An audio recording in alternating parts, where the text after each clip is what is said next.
봉독합니다. 하나님의 말씀에 경청하십시오.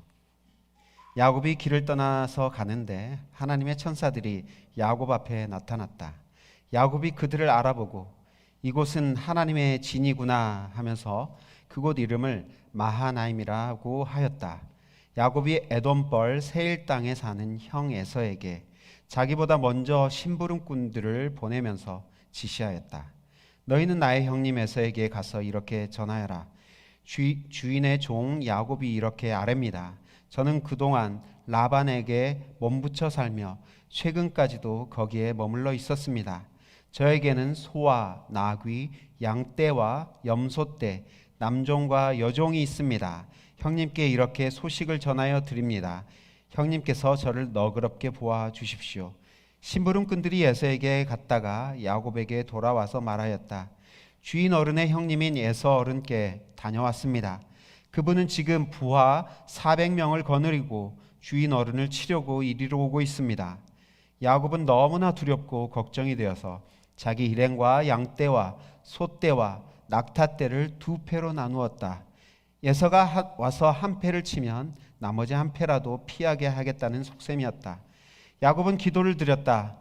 할아버지 아브라함을 보살펴 주신 하나님, 아버지 이삭을 보살펴 주신 하나님, 고향 친족에게로 돌아가면 은혜를 베푸시겠다고 저에게 약속하신 주님, 주님께서 주님의 종에게 베푸신 이 모든 은총과 온갖 진실을 이 종은 감히 받을 자격이 없습니다.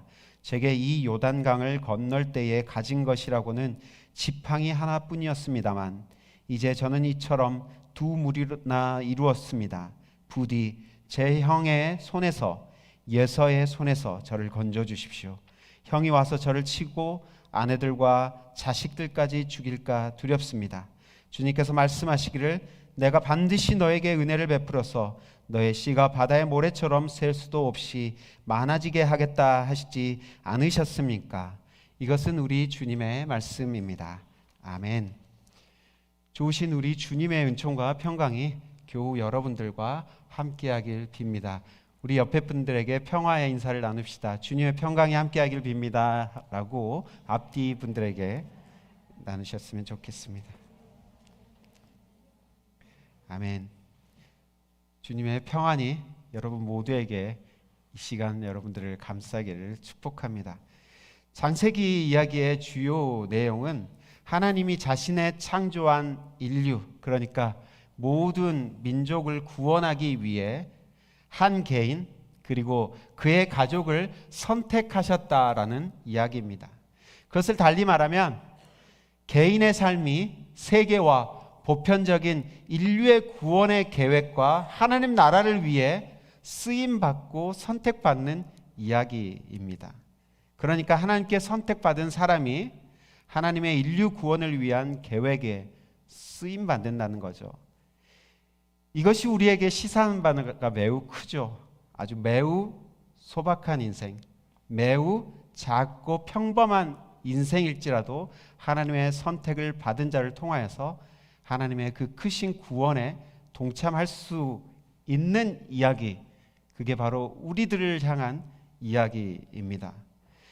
아브라함은 75세에 선택을 받은 할아버지였습니다. 그리고 그의 아들 이삭은 40이 넘도록 연애 한번 해보지 못한 아주 소심하고 평범한 인물이었습니다. 본문의 이야기의 주인공인 야곱은 우리에게 의아함을 주기까지 하는 인물이죠. 이런 사람도 하나님이 사용하신다고? 라는 생각을 갖게 하는 인물입니다.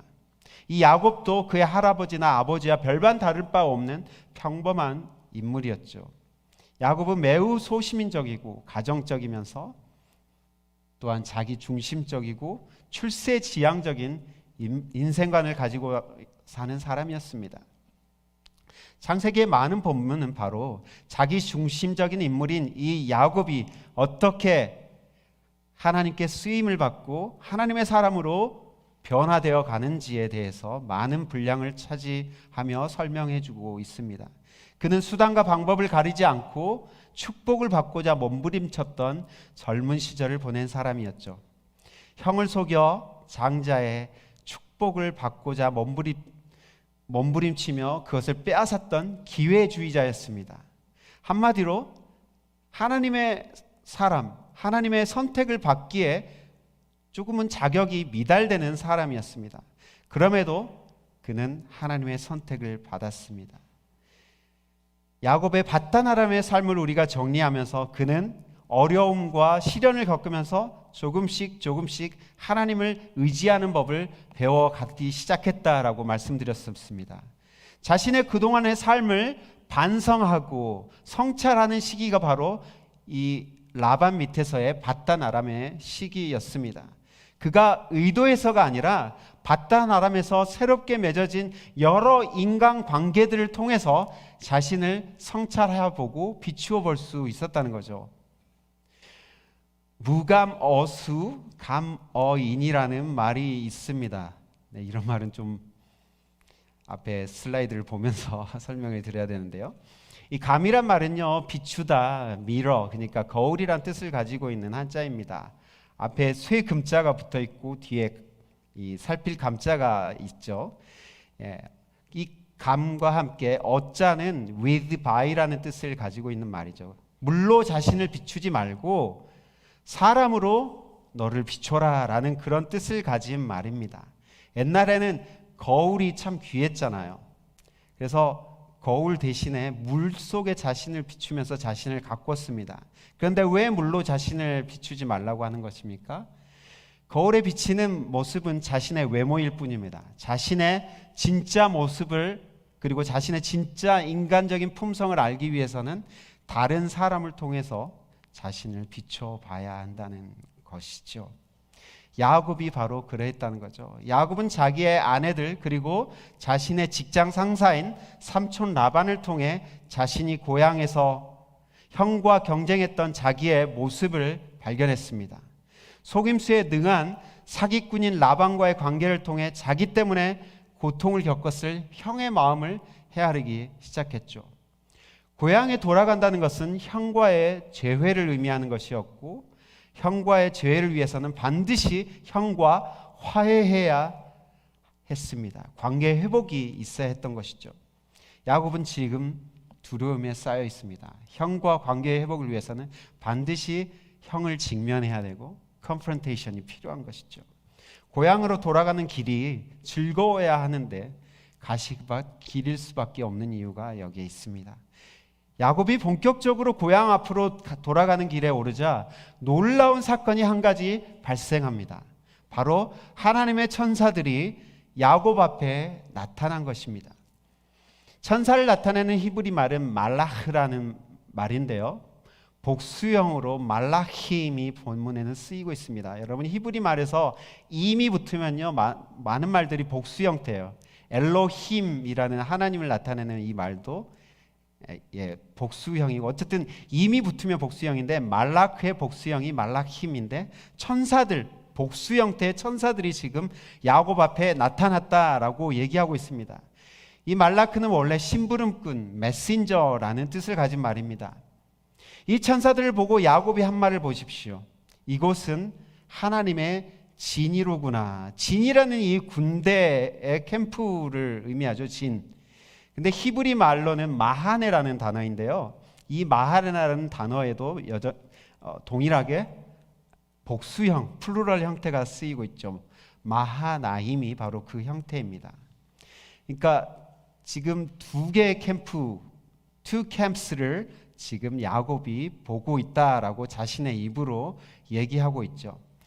그래서 어떤 성경에서는 하나님의 진이구나라고 얘기도 하고 어떤 성경의 버전에서는 하나님의 군대로구나라고 번역을 하기도 합니다. 이 단어 때문에 그런 것이죠.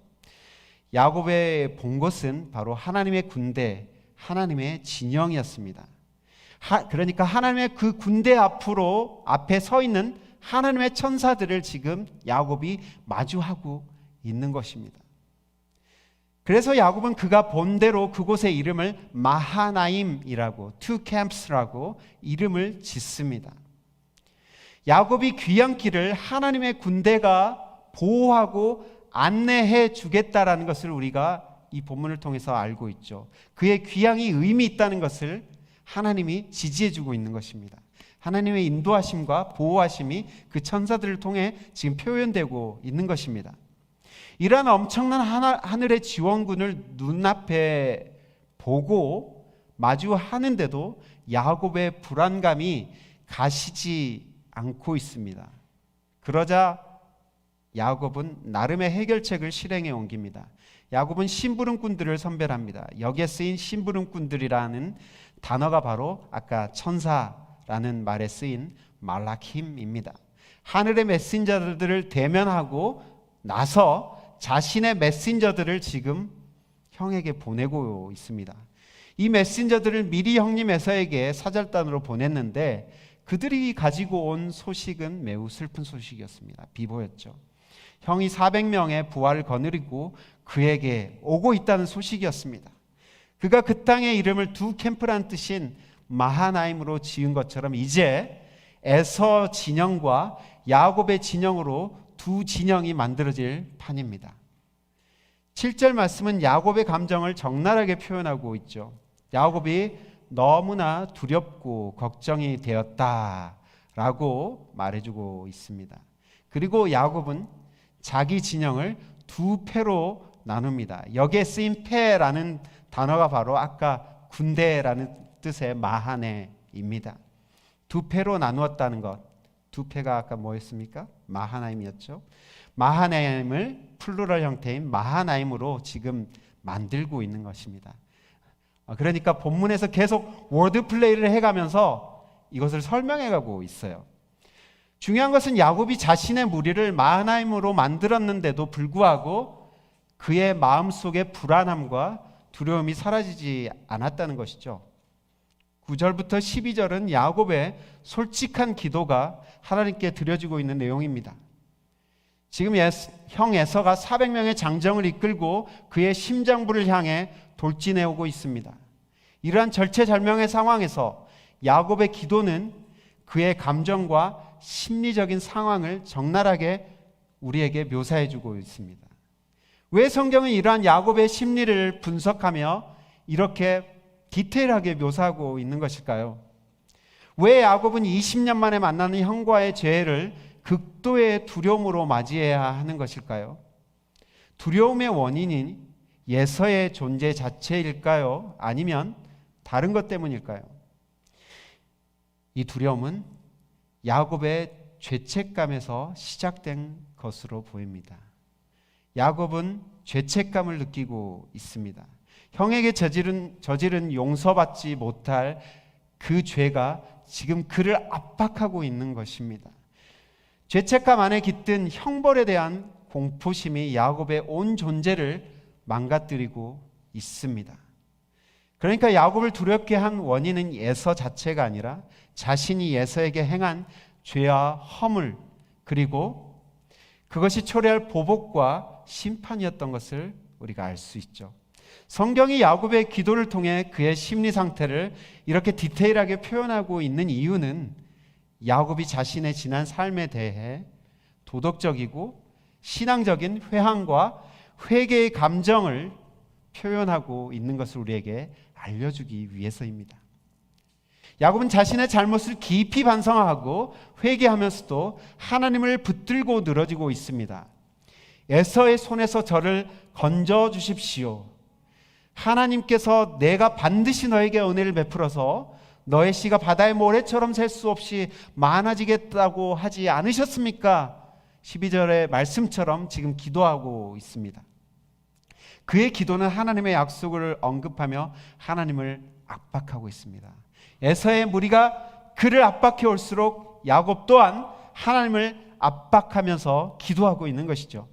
야곱의 불안과 두려움에서 시작된 기도는 20년 전 형 에서에게 행한 악의적이고 기만적인 장자 축복 탈취 행위에 대한 통렬한 자기 비판을 지금 촉발시켰습니다.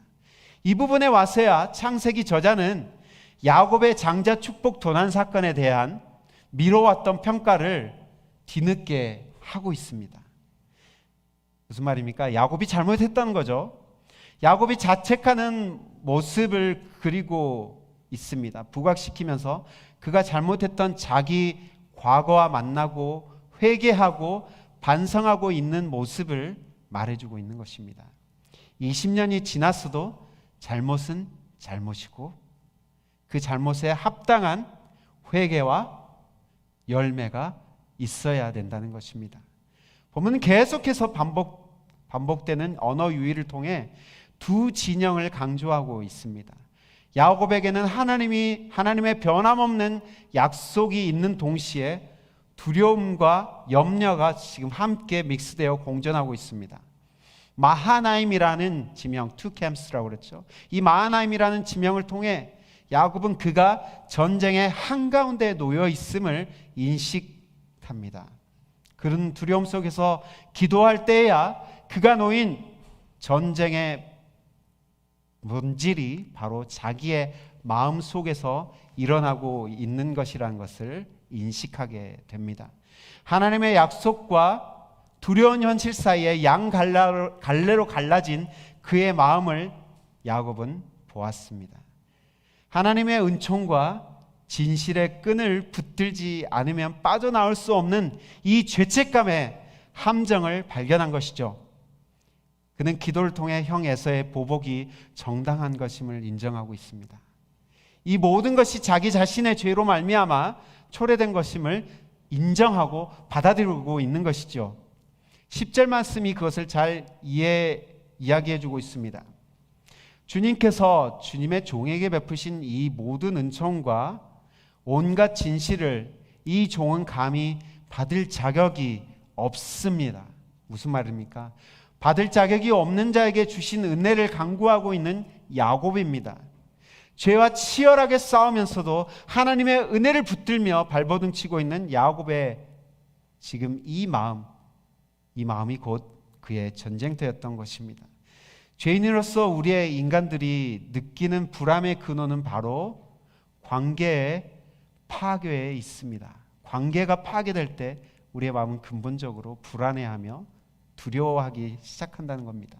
성경에서 말하는 죄란 다른 게 아니라 관계의 총체적인 파괴를 말합니다. 인간과 하나님 사이에 맺어졌던 아름다운 관계는 인간의 불신과 배신으로 말미암아 철저하게 파괴되었습니다. 아담과 하와가 에덴에서 보여준 타락은 바로 이 관계 파괴를 우리에게 분명하게 보여주는 것이죠. 하나님과의 관계가 파괴되자 아담과 하와는 둘의 관계 또한 단절됐을 뿐만 아니라 피조 세계와의 관계 또한 망가지게 됩니다. 사람들은 불안할 때 뭔가 예배할 대상을 찾아 그 불안함을 상쇄시키려고 합니다. 하나님과의 관계가 끊어지고 파괴되자 인간은 하나님 대신에 다른 존재들을 찾아 경배하기 시작한 것이죠. 하나님과 맺어질 온전한 관계의 표현인 예배가 이제는 다른 대상들에게 드려지기 시작합니다. 하나님이 이 깨어진 관계 회복을 위해 아브라함이라는 한 사람을 선택하시고 이 인류와 모든 민족과 이 깨어진 관계를 회복하기 원하셨습니다. 그리고 그와 그 후손들을 통해 관계 회복은 모든 민족에게로 확장되어져 가길 하나님은 바라셨던 것이죠. 야곱과 에서의 관계의 파괴와 이 회복은 창세기가 보여주는 구원의 중요한 모티브가 됩니다. 무슨 말입니까? 관계의 총체적인 파괴가 죄이기 때문에 관계의 총체적인 회복이 구원이라고 할 수 있습니다. 야곱의 삶도 하나님과 온전한 관계가 회복되자 그의 인간적인 관계들 또한 회복되어져 가는 과정을 이야기해 주고 있는 것입니다. 그리고 야곱의 기도는 그 관계의 회복을 위해 반드시 죄의 문제를 해결하고 죄책감의 그 문제, 죄의 결과물들을 처리해야 할 필요성에 대해서 우리에게 이야기해 주고 있는 것이죠. 또한 그 죄책감을 해결하고 온전한 관계로 나아가는 회복의 장소로서의 마음을 지금 부각시키고 있습니다.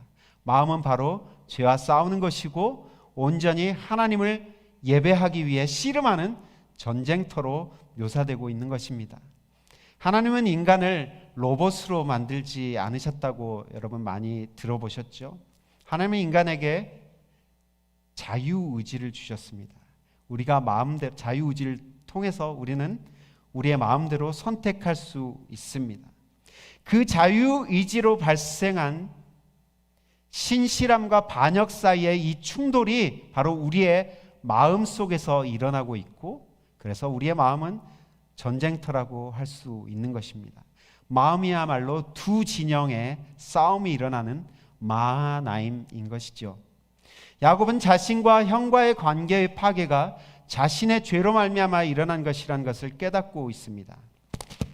문제의 뿌리를 그냥 내버려 두지 않고 그 뿌리를 부둥켜 안고 씨름하고 있습니다. 그러면서 야곱은 이제 그의 삶이 10절에서 표현된 은총과 진실의 방식으로 작동해야 됨을 깨닫게 된 것입니다. 은총과 진실이 아닌 배신과 기만의 방식으로 작동해왔던 그동안의 자신의 삶을 이제 성찰하고 있고 되돌아보고 있는 것입니다. 여기에 쓰인 은총이라는 단어는 우리가 지난 여름 룻기를 통해서 그렇게 자주 이야기했던 헤세드라는 단어의 복수형인 헤세드임입니다. 헤세드와 진실, 에메트란 말인데요. 아멘, 여러분 아멘 아시죠? 아멘, 진실로 그렇습니다 라는 뜻을 가지고 있는 말이잖아요. 그 말이 바로 이 에메트에서 나왔습니다. 바로 은총과 진실의 삶의 방식. 여러분 혹시 기억나십니까? 헤세드를 두 글자로 요약하면 뭐라고 말할 수 있다라고 얘기를 드렸었는데, 루키 할 때 L자로 시작하는 두 단어 여러분 기억나십니까? Love and loyalty. 인자와 자비의 삶의 방식, 그리고 충성과 신실의 삶의 방식이 바로 이 헤세드인데, 바로 그가 그런 삶을 살지 못했다는 자신의 자기 반성을 지금 이 10절을 통해 하나님을 따라가는 삶의 방식은 바로 은총과 진실의 삶의 방식이군요. 그런데 제가 그렇게 살지 못했군요 라는 통렬한 자기 반성이 바로 이 말씀에 들어있는 것입니다. 1511년 마틴 루터라는 한 수도사는 그가 속한 수도의 메신저로서 로마를 방문했습니다.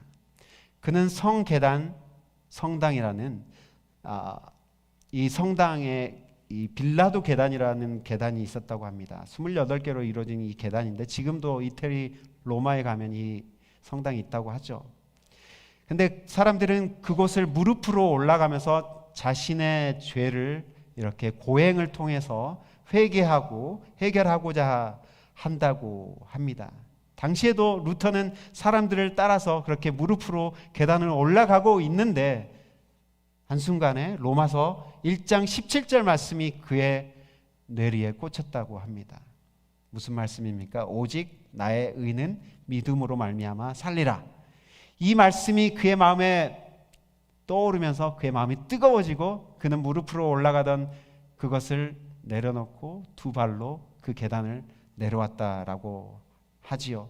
그 일이 있은 후 몇 년 후에 그는 비텐베르크 대학에서 로마서 강해를 하게 되었고, 예수 그리스도의 믿음으로 말미암아 구원을 얻는다는 강한 확신을 자신뿐만 아니라 학생들에게 전하기 시작했습니다. 그리고 그는 자신의 신념과 이 믿음을 저항을 통해 표현하기로 하지요. 그래서 1517년 10월 31일에 그는 비텐베르크 성당에 95개조 반박문이라는 이 반박문을 붙여서 이 저항을 표현을 합니다. 당시에 성 베드로 성당을 짓기 위해서 교황청에서는 면벌부라는 것을 판매했어요. 이 면벌부를 너희가 사면 연옥에 있는 이 성인들이 당신들을 위해 기도해주고 당신들이 복을 받을 것이다, 천국에 갈 것이다 라고 이렇게 잘못된 교리를 얘기했었죠. 그것에 대한 반박문으로 1517년 10월 30일에 그것을 붙였고 우리는 그 날을 종교개혁 기념일로 기념합니다. 오늘이 바로 종교개혁 주일입니다. 루터가 종교개혁을 하면서 찬송가 585장을 지었다고 합니다. 내 주는 강한 성이요라는 찬송가입니다. 이 찬송가에서는 우리의 원수 마귀의 활동을 인식하면서 그에 맞서 믿음의 싸움을 해갈 것을 우리에게 촉구합니다. 이 땅에 마귀 들끓어 우리를 삼키려 하나 겁내지 말고 섰거라. 진리로 이기리로다. 루터는 수없이 많은 회유와 압박에 시달려야만 했습니다. 그의 이 저항 때문에 말입니다. 그는 실제로 신변의 위협을 느꼈고 자신의 몸을 피신하여 숨겨야 했습니다. 피신하여 숨겨진 그 기간 동안 그는 독일어로 성경을 번역했다라고 하죠. 그는 성계단 성당에서 느꼈던 그 뜨거운 마음을 잃지 않았고 그 믿음을 그의 삶으로 표현했습니다. 그는 믿음으로 살아가는 삶이 결국 치열한 싸움과 전쟁의 삶이라는 것을 인식하고 이 찬송가를 만들었습니다. 한 사람의 믿음의 결단과 싸움이 불처럼 번져 개혁을 만들어 낸 것입니다. 한 사람의 개혁이 이리도 중요한 것입니다. 개혁된 교회는 날마다 개혁되어야 한다라는 말이 있습니다. 개신교회는 개혁의 산물입니다. 그래서 개신교인들을 뭐라고 말합니까? 옛날에 이 개신교인들을 빗대어서 비난하면서 조롱하면서 했던 말이 바로 프로테스탄트입니다. 저 사람들은 저항하는 사람들. 비꼬면서 말했던 말이 바로 우리의 본질, 우리의 아이덴티티, 바로 프로테스탄트입니다.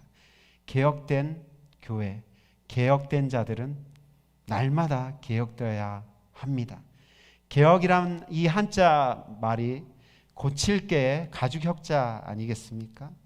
껍질을 벗겨내는 고통을 감수하는 변화를 의미하는 것이 바로 개혁입니다. 개혁을 통해 우리는 새로운 질서 속으로 들어가게 됩니다.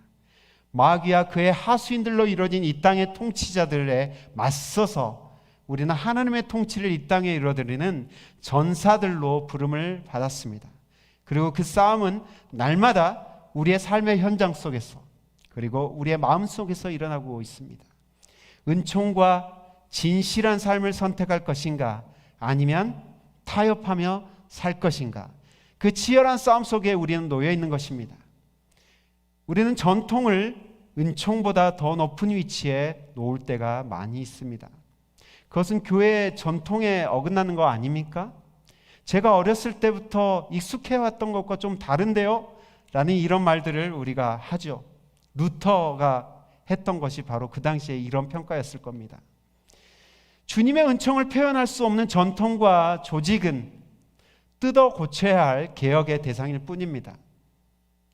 교회 전통이 은총보다 앞설 수